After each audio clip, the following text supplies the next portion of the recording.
aujourd'hui je vous retrouve pour vous présenter les 4 livres que j'ai choisi de lire et décidé de lire au printemps 2018. Du coup, peut-être qu'il y en a qui savent pas de quoi je parle et qu'est-ce que c'est que cette vidéo et d'où elle sort. En fait, jusqu'à présent, à chaque début de saison, je présentais les 4 livres que j'allais lire pour la saison d'après et je revenais sur les 4 livres que j'avais choisi de lire pour la saison d'avant. Là, cette fois-ci, j'ai décidé de couper en deux parce que sinon ça faisait une vidéo beaucoup trop longue. Donc vous avez eu il y a quelques temps mon bilan de ma Winterpale. Je vais en mettre en barre d'infos si jamais vous avez raté ça. Et du coup, pour chaque saison, je choisis une suite de sagas, un classique, un livre en rapport avec la saison et c'est quoi l'autre? Un livre qui est depuis très très longtemps dans ma palle. Je fais pas ça par mois parce que je trouve que ça fait trop. Je lis pas assez de livres par mois pour m'imposer 4 lectures par mois. Mais par saison, je trouve ça bien. Et du coup, comme ça me permet d'avancer dans les sagas, lire des classiques et tout et tout. Donc voilà, je vais vous présenter les 4 livres. Ça va être une vidéo assez rapide. Donc ma pile est là, voilà, c'est comme ça. Donc le premier c'est la suite de saga et ce sera Froid comme une tombe, le tome 3 de Chasseuse de la nuit écrit par Janine Frost chez Mélodie. Je lis tellement rarement les maisons d'édition que là j'ai envie de le dire. Je l'ai acheté au mois de février, ça faisait très longtemps que j'ai pas lu, que je le voulais. En fait j'ai lu les tomes 1 et 2 qui sont là, là et là. Il y a plusieurs mois maintenant et en fait je trouvais pas le tome 3 de 4 et là je l'ai enfin trouvé. En fait je le voyais d'occasion notamment dans un magasin, à chaque fois que j'y allais je voyais le tome 3 mais le dos était complètement pété et j'aurais été défoncé et je refusais de l'acheter dans cet état là, donc je l'achetais pas et là je l'ai enfin trouvé avec un dos correct et de cases. Donc voilà, du coup je vais le lire. Comme le titre de la saga l'indique, on va suivre Kat qui est une chasseuse de vampires et qui au cours du tome 1 va s'associer avec un vampire qui s'appelle Bones au lieu de le tuer. Ouais, dit comme ça a l'air bizarre. Mais voilà, c'est de la petite romance fantastique, fantasy. Moi j'aime bien, c'est sympa. Ça se lit toujours bien, toujours vite. Et voilà, c'est pas la saga du siècle, c'est pas ma saga préférée de tous les temps. Mais c'est sympa. Ensuite, le classique, ce sera Les Cosaques de Tolstoï. J'ai trouvé dans une boîte à lire il y a plusieurs mois maintenant.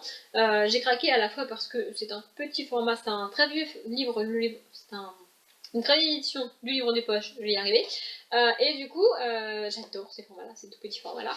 Et donc Tolstoï est un auteur russe et j'ai très peur. Genre, je crois que je l'ai dit quand je l'ai présenté dans le book haul, mais il y a les livres classiques que j'ai envie de lire et qui me font pas super peur, les classiques qui me font très très peur, et les classiques écrits par des auteurs russes qui sont au summum du je flippe ma race. Franchement, ça me fait peur.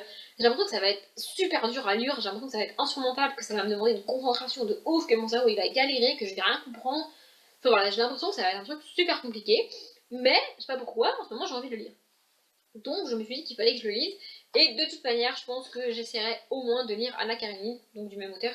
Parce que Anna Karenine, voilà, c'est Anna Karenine. Donc voilà. Je sais pas du tout de quoi ça parle, les Cosaques, parce que derrière, je n'ai pas de résumé. De toute façon, je l'aurais pas lu.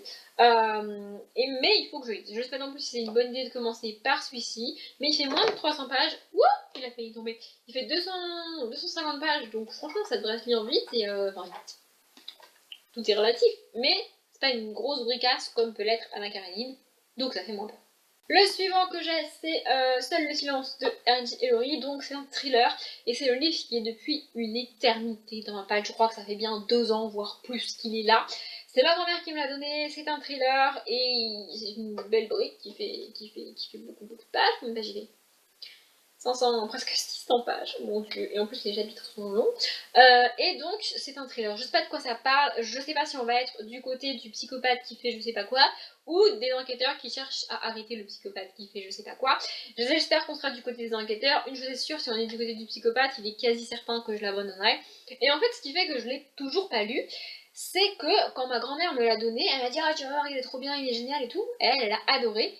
Et à chaque fois, mais alors vraiment à chaque fois que ma grand-mère me précise qu'il est génial et qu'elle a adoré, moi je l'abandonne. Donc ça m'a pas franchement donné envie de le lire, d'autant plus que c'est un thriller, mais en 2018, j'ai vraiment envie de découvrir des thrillers, de lire plus de thrillers, et de lire certains grands auteurs de thrillers dont R.J. Ellory fait partie, à mon sens. Donc voilà, je vais le lire. Et enfin le dernier, c'est celui qui est en rapport avec la saison. Alors me demandez pas pourquoi il est en rapport avec la saison selon moi, mais c'est comme ça, j'ai décidé qu'il faudrait que je le lise au printemps. Donc voilà.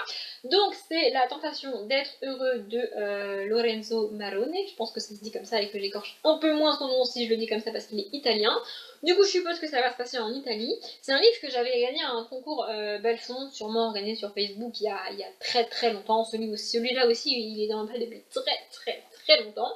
Je sais pas de quoi ça parle, ça sent le neuf. J'ai tellement peu de livres qui sont plus neufs que je sens que mes livres... Ouais bref, on s'en fout. Et donc, je sais pas de quoi ça parle, mais la tentation d'être heureux, il y a des nuages, et apparemment ils m'ont vu monsieur, ça va se passer en Italie. Ça m'a l'air sympathique. Voilà, je pense pas que ça se passe au printemps, mais moi j'ai décidé que je lirais au printemps, et que pour moi c'était en rapport avec le printemps.